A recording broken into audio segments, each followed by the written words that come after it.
Hi everyone, and welcome back to another series of BAM Talks. Today I'm talking to Simran, who will be talking to us about planning and postponing a wedding during the pandemic. As you can all imagine, that is an eventful experience to say the least. Hi Simran, how are you doing today? Good, thank you. How are you? Good. I'm well, thank you. I'm interested to talk to you about this conversation because I feel like it's a topic that a lot of people will probably be able to relate to. And you can give me some tips and advice. So I'm interested to get into it. So I know we've had our conversation beforehand, but if you just let everybody know, when was your original wedding date? So we were meant to get married last summer in August, but obviously the pandemic hit in March. It was a bit of an awkward time because basically I had returned from Canada in January, and when I got back to the UK, I saw a couple of articles about this coronavirus thing happening in China, but it hadn't really blown up in the UK. Didn't really think much of it until obviously it hit March. I work, I think it was the end of the second week of March. We got an email saying, we're going to trial this working from home in light of this increasing situation around COVID. And I was like, oh, okay, what's going on? It was really strange because we literally said, oh yeah, we'll see you in a couple of weeks when we left the office, and obviously it had been well over a year. We're still not seeing each other. God. But so that happened, and the next day, so that weekend, my fiance was actually meant to fly back to England so that we could go and give notice for our civil ceremony. So we were meant to do that at the end of March, and we had the appointment booked and everything. And the day before we were meant to go and give notice at our town hall, our appointment got cancelled because Boris Johnson had announced lockdown. And we were meant to have our pre-shoot that day as well, straight after giving notice. None of that happened. Yeah. I still have the two ASOS dresses I ordered for the pre-shoot still fully wrapped. I've not even opened them yet. Oh my God, no. They're still upstairs in my room. And then, so we were kind of getting nervous, we've not been able to give notice going on.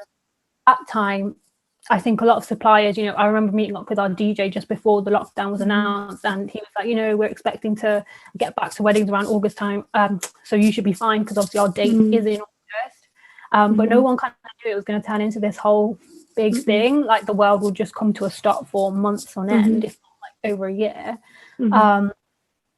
So yeah, we had to deal with that. So I actually postponed my wedding in May, because my mom, usually mom's are always right and mine is always right, and I always have this fear if I don't actually listen to her, something bad is just going to happen. And I'm so glad I did, because she's always right. Literally telling me in March, as soon as the lockdown was out, you need to postpone the wedding. I was like, no, let's just wait it out. Let's wait until the end of May.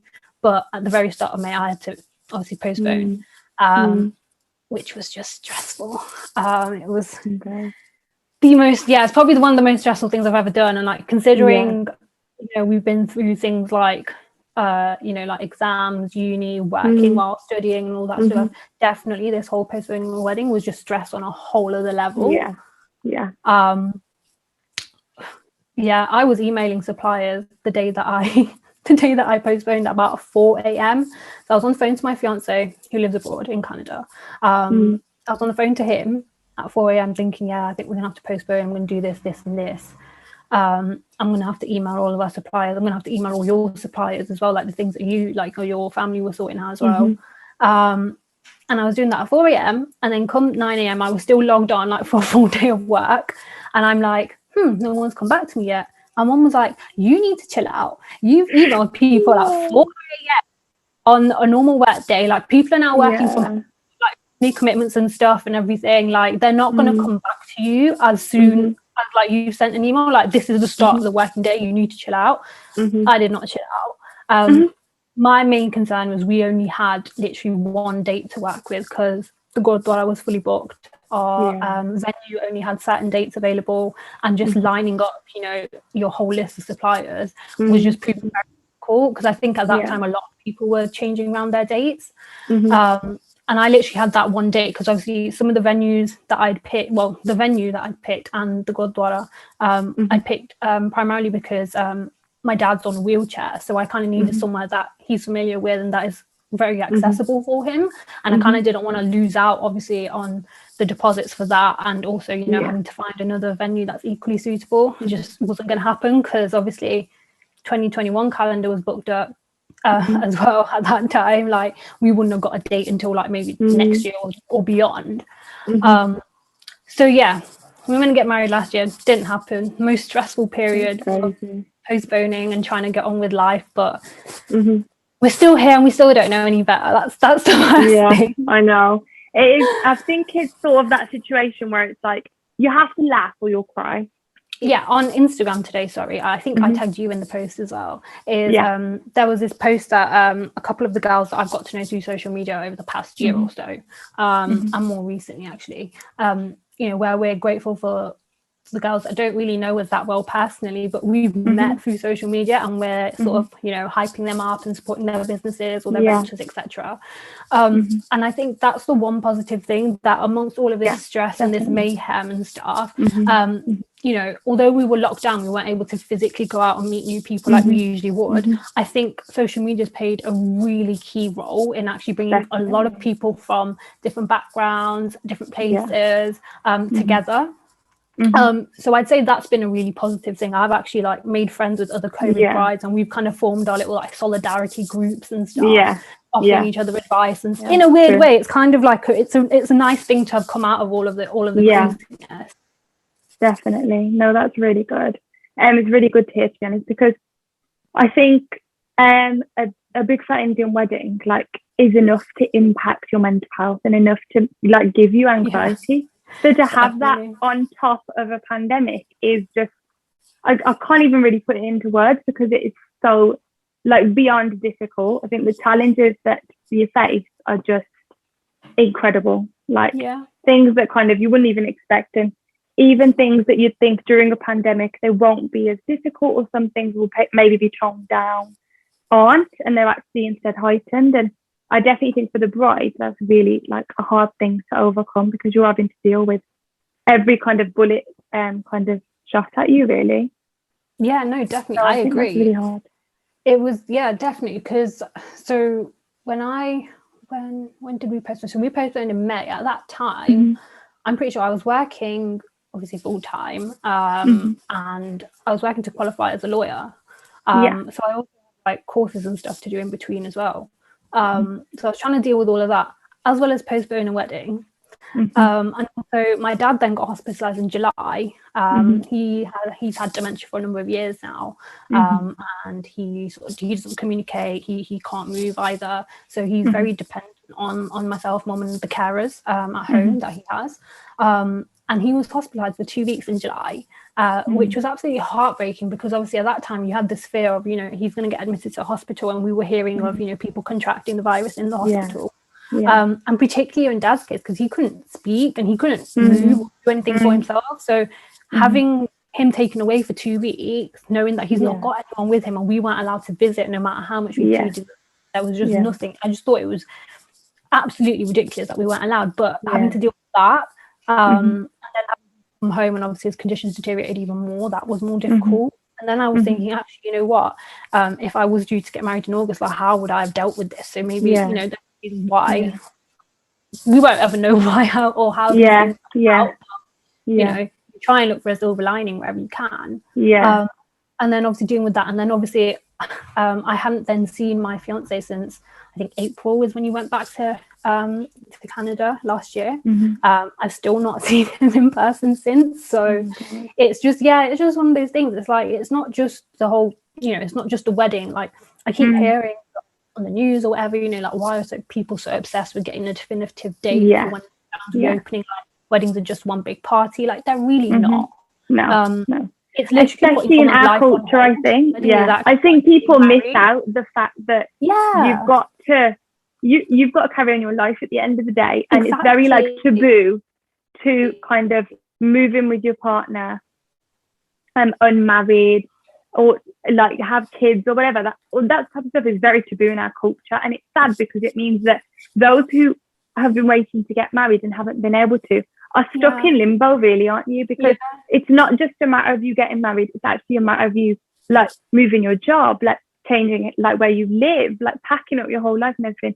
There's so much more to it than just getting married. So I definitely do think the way it's been dealt with overall, like government, from the government downwards, to be honest, has been very much as, like what you're saying, a wedding is a party, what's your problem?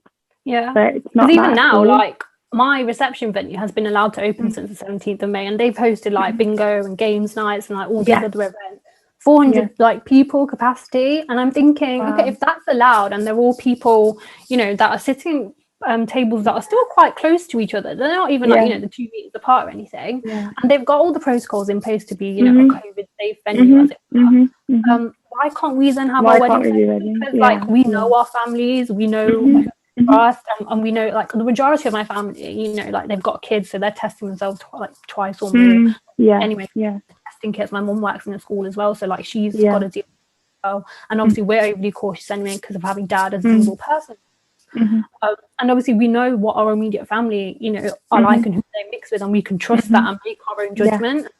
Definitely are appropriate, but it's like we're not allowed to. So on like one hand, they're saying we're going to have to learn how to do the virus, and then on the second hand, it's like, okay, well, how? Because you're not really giving us the opportunity. Yeah, you're right. It is literally putting people on hold. Like, yes, we do want to celebrate our weddings, but I mean, for me personally, the non-garage means more than like the civil. Yeah, but I agree. Obviously, at this point in time, not being the fiance has caused so many issues. The simple fact that I cannot visit him because I'm actually legally not his spouse at the minute. And like, you know, like immigration statuses and stuff of it, like and the rules that each country has and the testing requirements and stuff. Like it's just there are so many hurdles to jump through, and this is just as you said, it's just amplified those issues. No, definitely. So how have you found kind of the long distance and then planning a wedding, and you literally can't do anything but talk online? Like, how have you found that? I'll be honest. So when I postponed, I got all the dates in the diary. I lined up all my suppliers, and you know, that was that. I didn't do anything wedding related for a good few months. Like I didn't start picking it up until around Christmas time again. And purely because the fact that there was almost like an apathy. Like I just felt like the joy had just been sucked out of like, you know, what's meant to be one of the best days of your life. So there was that, as well as the fact that I just had so much other stuff going on, you know, like work-wise, family-wise, and just generally trying to keep sane, like in lockdown, because obviously we've literally been in like perpetual lockdown. It's been one after the other. There's not been any form of normality until now. Things have started opening up. It's starting to feel a bit more normal. That's taken some getting used to, because obviously you've been used to just being locked down for a whole year. I used to be really social and I loved going out, and now I'm trying to get back to that, but it's it's hard. So I kind of like forgot about but kind of just left the wedding stuff to a side to a point where I knew I then had to pick it up, and then I would. But it was every time I talked to my partner, you know, it's the main thing, like, what do you think is going to happen with our wedding? And I was like, you know what, I really don't want to talk about it. Because we don't know anything right now. We don't know better. We'll just revisit it when it comes close to a time. And now we are close to time. We still don't know any better. And it's just so, it's stressful. It's heartbreaking. It's a number of things. Like there are so many mixed emotions at the minute. But I think with the long distance, what kind of changed is we literally made time to speak to each other like every day almost. That never really happened, because obviously before, like, he would be working, I'd be working, the time difference get in the way. It wasn't really practical. But obviously working from home, I could just like log off in the evening, and then it's morning for him, like the start of his day, so I could get some time in there. That's good. And I think it's just, I don't know, I think a lot of people say like distance makes the heart grow fonder, which I think is true to an extent.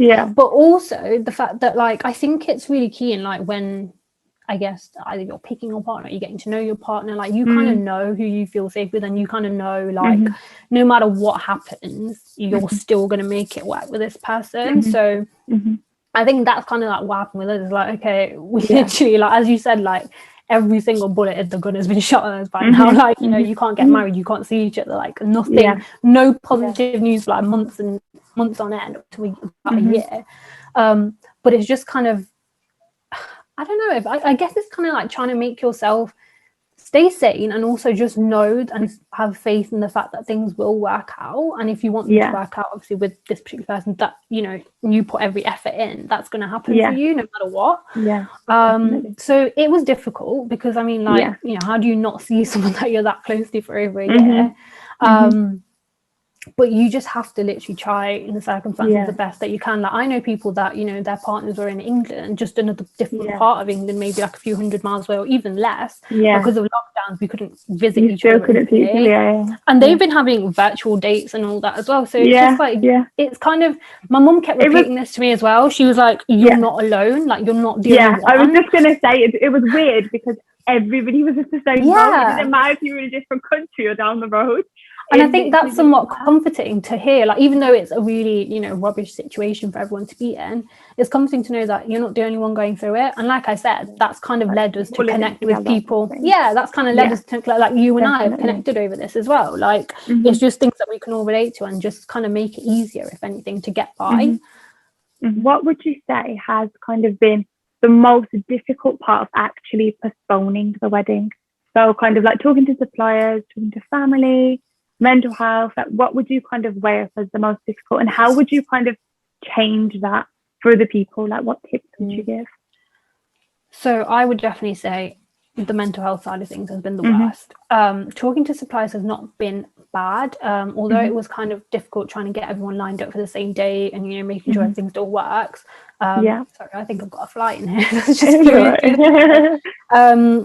that was not as difficult. So I think in terms of tips, like to kind of like help, hopefully we won't have any more lockdowns like this, of course, and that people won't need to go through this again. But I guess even generally for weddings, when it comes to picking your suppliers, go with your gut, go with who you feel comfortable with, make the time to, obviously now it's probably virtual meetings, but you can probably meet them in person to really get a feel for what they're like and the kind of services that they offer, and go with who you feel with is most comfortable. So I've literally, the suppliers that I've gone with, I've met with each of them personally, or they're based off of like really good recommendations from people that I trust.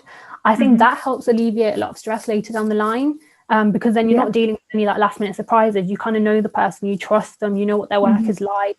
Even if you're looking on social media and trying to suss out your suppliers, have a look at the tag photos. I've been doing that a lot. So of course look on their profile and look at the amazing work they've done, but then also go into the tag and like kind of look for like the real brides and grooms that have had them, how are they portraying them online, look for any like reviews and stuff, or ask around, speak to other people that may have heard of them or used them before. That definitely helps, because with me, I'm touch wood, I'm quite happy with the suppliers that I've got, because I know when I trust them. The venue that I'm dealing with, I've known the events manager there for years, and she's been doing events with me for like years as well, so that helps. My decor guy, I've used him for my engagement. My cousins have used him, like he's trusted, he's well known. It's just little things like that.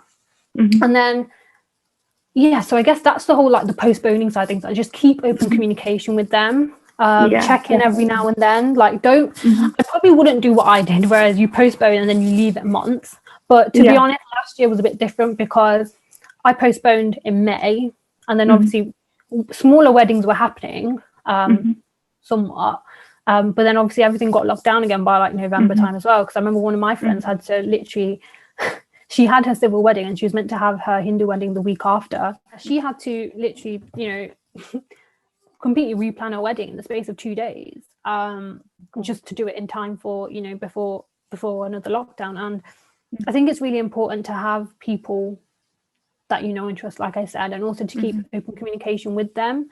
So do try and check in with your suppliers every now and then. Like now they're probably inundated anyway, because hopefully in summer they'll have more bookings and people have started to do other events, etc., on the weekends and stuff, so they'll be busier. But it's always helpful to check in with them and see if they're on the same page. And then I guess so I think the biggest thing for me was the mental health side thing. So knowing that I had the dates in the diary and everything was lined up, and outfits were getting made, this, that, and the other, we're getting bits together, I was still stressed because the shops here had shut, obviously, like non-essential retail only opened back up in April.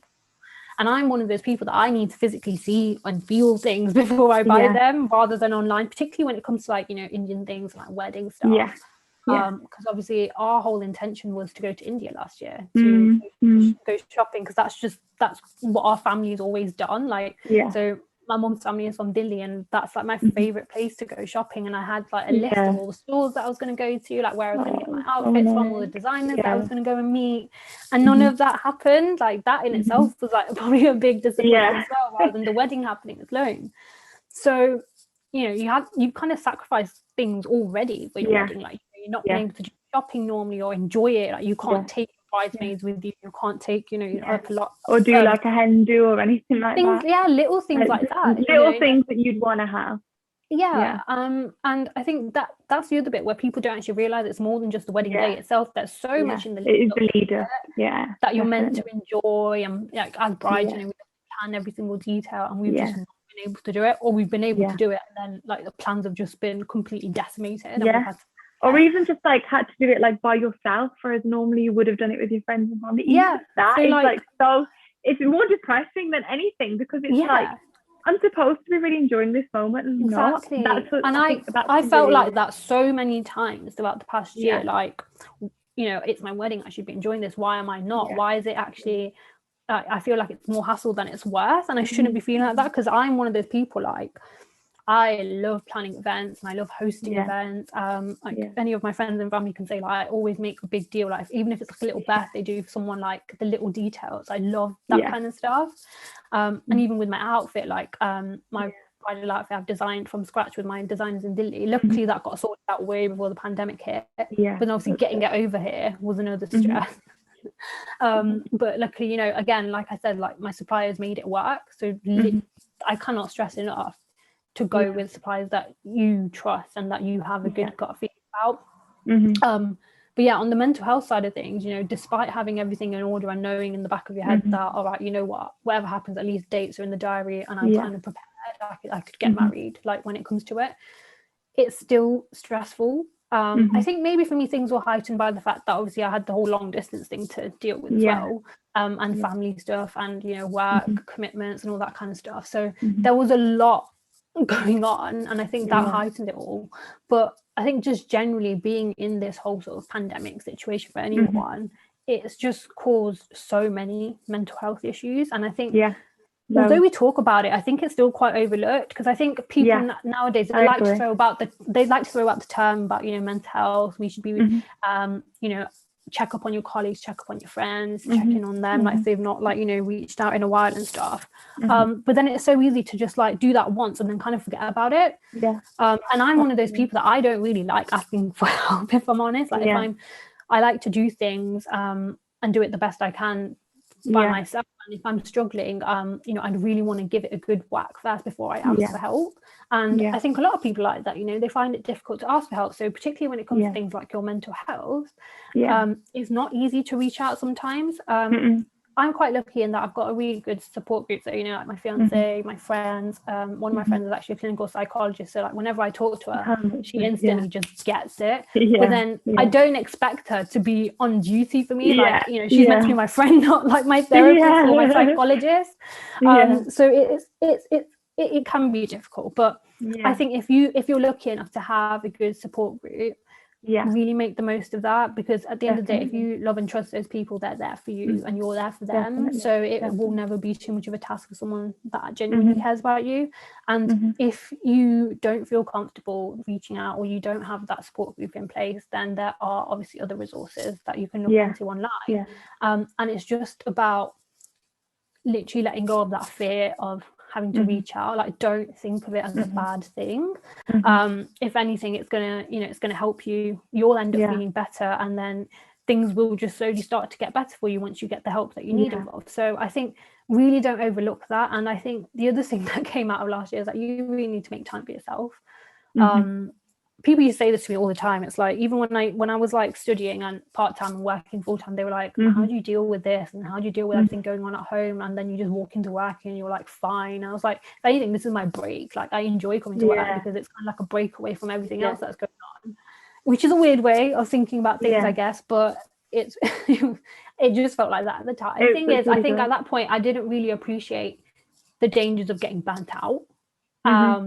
and that happened like last year. That did actually happen, and I didn't realize. I was like, how can I be burnt out if I'm not commuting to work? I'm not really going out much. Like, how can I be burnt out by just sitting at home? But it's possible. Mental exhaustion is your mental capacity is probably, I think that's probably what the pandemic has caused the most of.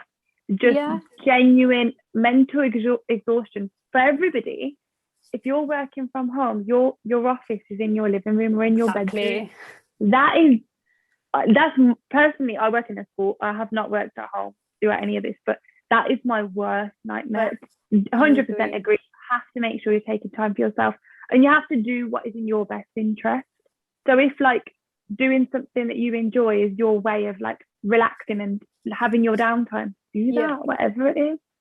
I did that. So like, I would just like sometimes at the end of the week, I would just log off, and then I'd be like, okay, I'm gonna make some food that I like, or order something that I like. Or like, you know, even if it's like the usual like self-care that's constantly thrown about, like, you know, face masks and stuff, whatever makes you feel good, like just do that. Or if it's, you know, 100%. A FaceTime call with like a good friend or a partner or someone, do that. But I think another thing that I was quite mindful of at the time was the content that I was consuming. So there was a point where I was obsessed with reading what's on the news. Then I was like, you know what, no, out here to like fearmonger, because when I went back and like read the stats myself, I'm actually thinking like, you know how they were reporting like, oh, we've had so many deaths in one day, but then you actually look at the NHS data and it's like, okay, these deaths happened, but it's only because it's the difference between the date where they were reported and the date of the actual death.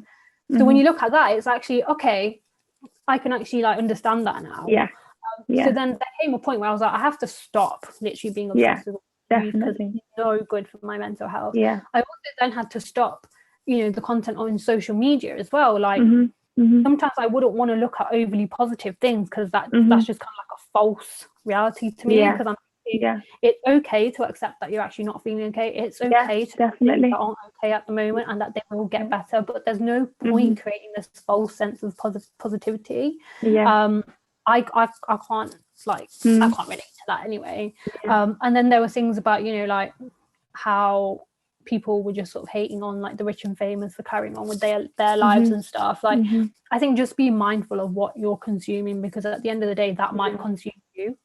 Definitely, 100%. It's definitely a good idea sometimes just to switch off from it, log off, put it to the side, because like you say, it's a false narrative online, and it's so easy to project, and it's so easy to show everybody that you're fine when sometimes you're not.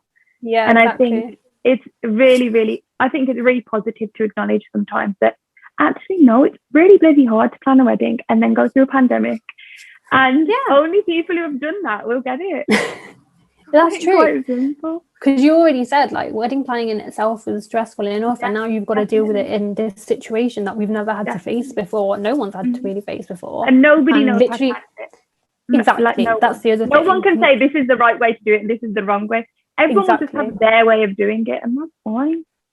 So definitely insane. I think the most important thing though is in all of this madness is that you've got to look after yourself, because obviously without you and without your health there is no wedding. So I think that's the other thing, like you've got to have the bigger picture in mind. So when you spoke about you know how it was long distance and stuff, again you've got to have that big picture in mind, because actually this is the here and now, but things will be getting better, and this is actually what I'm building towards. And it's always so good to have that sort of at the back of your head, or you know, just bring it to the front sometimes to kind of remind you about where you're heading, and that this too shall pass. Like it will get better. Definitely. It's hard to believe that sometimes, but it will. Yeah, no, definitely. What I was going to ask you was, is there anything you would change in kind of the whole process of planning and postponing? But I feel like I've got an inkling of what that would be for you anyway. But let me know what you think you'd change. Ooh, now I want to know what your inkling is now. My inkling is that I think you would change kind of your stress threshold and just try and bring it down a little bit, so that you're not emailing suppliers at 4 o'clock in the morning, and just sort of take a step back. So it's exactly that. I'm a bit of a control freak anyway. I have sort of OCD about some things as well. So do I, hun. So do I. That's why I guessed it. We're very alike. Like I'm quite detail oriented. Also I'm a lawyer, right? So I love to get things writing and like being The really nitty gritty. yeah, the small print, I'm like I'm proud of that. So all of that basically combined doesn't make for a very free bride. Not that brides are stress free anyway, but obviously I'm on the upper scale here because I've already my baseline is already like this level of stress, and I'm like, okay. So definitely that I would.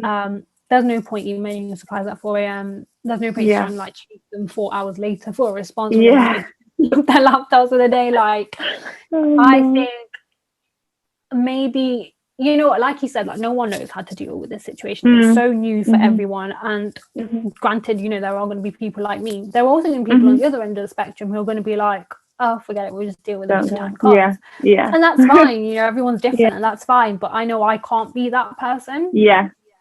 But definitely, I think I would probably try and just keep reminding myself that, look, you're not the only one this is happening to. The suppliers are going through it as much as you are.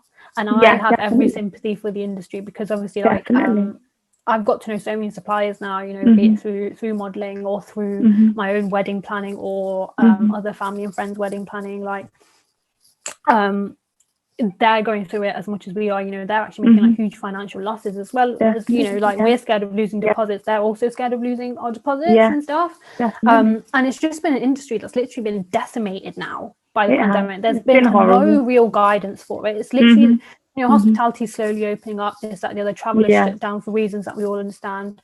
But for weddings, like, it just I feel like it has sort of been neglected a lot. And it comes back to the point of what you made, that people do think a wedding is just a party. People don't really acknowledge that there's so much to that wedding. It is a ceremony. And in a culture like ours, it is the sort of permission and the, you know, to carry on with the rest of your life. I think for a lot of couples, like a lot of couples don't have, you know, families like mine or yours maybe, that are more understanding and are more sort of forward thinking in like how you said about these like taboo subjects, like, you know, living together before you're married and stuff. Like, for some families that's just not a thing. Like, that's just not gonna happen.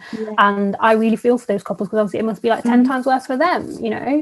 It's so important to keep yourself sane and like where you can minimize stress. So even for me, even though I am that person that, you know, takes on stress and then I can't just deal with it, I think looking back now, if this was to ever happen again and it was you know, a family member or a friend that was getting married, I would literally just say to them, do not do what I did. Please look after yourself. Avoid that. Literally. Definitely. And hindsight is a wonderful thing. Like, I can look back now and say, I would do this differently, you know, like I would prioritize this over, you know, like wedding planning and stuff, or just trying to get, you know, avoid getting caught up in all the stresses and stuff.